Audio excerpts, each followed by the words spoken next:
पहिला हामी के सिक्ने नम्बर 1 मा पर्सन सिक्ने PERSON पर्सन हो के सिक्ने पर्सन र 2 नम्बरमा हामी के सिक्ने केस पनि सिक्ने के सिक्ने केस पनि सिक्ने। अब हामी विस्तारमा पढ्ने यो पर्सन के हो त न त सबैलाई थाहा छ नि पर्सन भनेको व्यक्ति हो त्यो ठिकै हो पर्सन भनेको व्यक्ति नै हो तर हामी यहाँ ग्रामर अनुसार according to grammar there are no different types of persons now here yes what are types of person now 3 types of person हो। अब यहाँ सुन्ने पर्सन को बारेमा तिमीलाई डिटेल यहाँ सिकाउँछु। अब पर्सन कति प्रकारको हुन्छ भने first person 2 number second person और 3 नम्बर थर्ड पर्सन। यो पर्सन कति प्रकारको हुन्छ त 3 प्रकारको हुन्छ फर्स्ट पर्सन सेकेन्ड पर्सन और न थर्ड पर्सन। अब याद गर्ने कि फर्स्ट पर्सन कुन हो त हामी कसलाई फर्स्ट पर्सन भन्ने भेरी इजी धेरै सजिलो छ आई और वी लाई हामी कुन पर्सन भन्छौं फर्स्ट पर्सन भन्छौं कुन पर्सन भन्छौं फर्स्ट पर्सन आई र वी लाई हामी कुन पर्सन भन्ने फर्स्ट पर्सन। त्यस्तै हामी यू लाई हामी के भन्छौं सेकेन्ड पर्सन भन्छौं कुन पर्सन भन्छौं सेकेन्ड पर्सन। अब यू बाट जति आउँछ नि त्यो सबै कुन पर्सन हो त फर्स्ट होइन they are not first person they are second persons. अब त्यस्तै थर्ड पर्सनमा चाहिँ के हो त त्यस्तै ही भयो हैन सी भयो इट भयो र दे भयो यो सबै कुन पर्सन हो त कुन पर्सन हो थर्ड पर्सन। यसको अर्थ के बुझ्यौ कि आई वी र यू बाहेक हो सबैलाई हामी के भन्छौं त थर्ड पर्सन भन्छौं। तिमीहरू हेर्छौ व्हाट इज दिस यो के हो त इट इज अ मार्कर यो मार्कर हो नि हो यो मार्कर पनि थर्ड पर्सन हो कुन पर्सन हो थर्ड पर्सन। यो बोर्ड व्हाइट बोर्ड यो कुन पर्सन हो त थर्ड पर्सन हो। लक्ष्मी कुन पर्सन हो थर्ड पर्सन हो हैन। आई वी र यू बाहेक whatever now found all over the world now here all are said now third person। यो 3 टा बाहेक संसारमा हामी जति हामी हेर्छौं नि त्यो सबै चाहिँ कुन पर्सन हो त थर्ड पर्सन हो कि हैन। त पर्सन कति प्रकारको भयो त 3 प्रकारको कुन कुन फर्स्ट पर्सन सेकेन्ड पर्सन और थर्ड पर्सन। यो बुझ्यौ कि बुझेन हो। फर्स्ट पर्सन मा के आउँछ आई र वी। अब याद गर्ने आई सिंगुलर हो र वी के हो त प्लुरल हो। आई को प्लुरल के हुन्छ वी र वी को सिंगुलर के हुन्छ आई हुन्छ यो पनि याद गर्नु।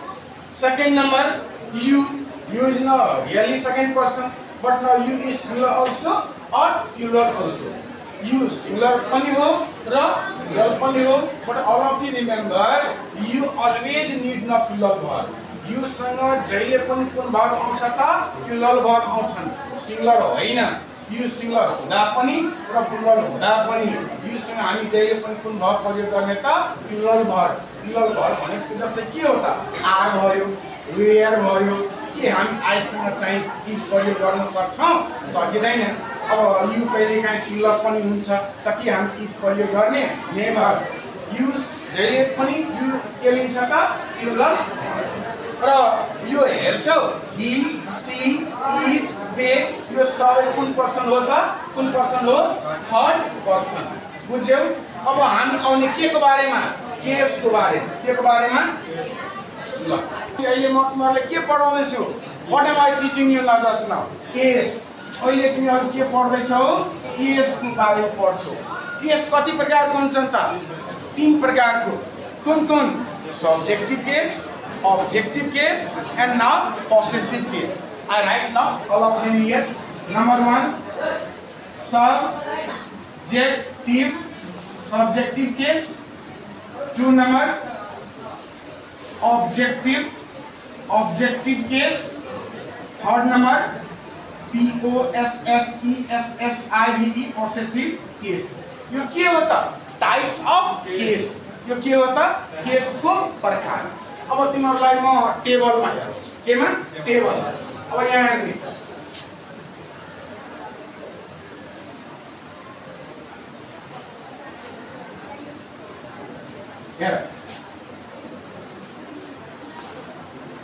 subjective, objective and possessive हो। यो टेबल हो, यो टेबललाई अलि राम्रोसँग हेर्दै तिमीहरु, यो सब्जेक्टिभ हो, अब्जेक्टिभ हो र पोसेसिभ हो। अब म सबै के पर्सनलाई म केमा हेराउँछु त? केसको चार्टमा हेराउँछु। केमा? केसको चार्ट। अब हेर्ने यहाँ ही केमा चेन्ज हुन्छ? हिममा। र यसको पोसेसिभ केस के हुन्छ? हिज हुन्छ। त्यस्तै सी केमा हुन्छ? हर। र यता के हुन्छ? हर पनि हुन्छ र हर्स पनि हुन्छ। यानी यसको पोसेसिभ केस कतिवटा हुन्छ त? दुईटा हुन्छ। It has double possessive case now. Which one has now? C. Now next here now eat. Eat को objective case में क्या होगा? Eat होगा। और possessive case में हम क्या लिखने था? Eats लिखने। क्या लिखने? Eats लिखने। त्यस्तै यहाँ हेर्ने दे भयो। दे को हम क्या लेख्छौं? Them। और यहाँ चाहिँ के हुन्छ? Dear हुन्छ। और चाहिँ अझै के हुन्छ? Dears हुन्छ। यानी दे को पनि पोसेसिभ केस कतिवटा हुन्छ? दुईटा। कतिवटा हुन्छ? कुन कुन? एउटा डियर हुन्छ र अर्को डियर्स हुन्छ। त्यस्तै अझै हेर्ने यहाँ यु को के अब्जेक्टिभ केसमा के हुन्छ? यु नै हुन्छ। पोसेसिभमा के हुन्छ? योर। र पोसेसिभमा अझै के हुन्छ त? योर्स हुन्छ। के हुन्छ? योर्स। योर र योर्स। अब अझै आउने यहाँ आई को के हुन्छ? मी। र यहाँ चाहिँ के हुन्छ? माई। र अर्को चाहिँ के हुन्छ? माइन हुन्छ। के हुन्छ? माइन हुन्छ। अझै हेर्ने वी को के हुन्छ? अस। र यहाँ चाहिँ के हुन्छ? आवर। र अर्को के हुन्छ? आवर्स। त अहिले मैले तिमीहरुलाई के हेराएको? यो पर्सनलाई मैले केमा देखाएको त? केसको चार्टमा। केमा? अहिले भर्खरै मैले तिमीहरुलाई के पढाएको आज त? के? पर्सन र केस। पर्सन र केस। तिमीहरु अहिले भर्खरै के बुझ्यौ त? पर्सन कति प्रकारको हुन्छ त र केस कति प्रकारको हुन्छ। र यो दुईटै हामीसँग नभएपछि हामी डाइरेक्टबाट इन्डाइरेक्ट नरेसन हामी बनाउन सक्दैनौं। It is impossible to change from direct to indirect. Thank you, students.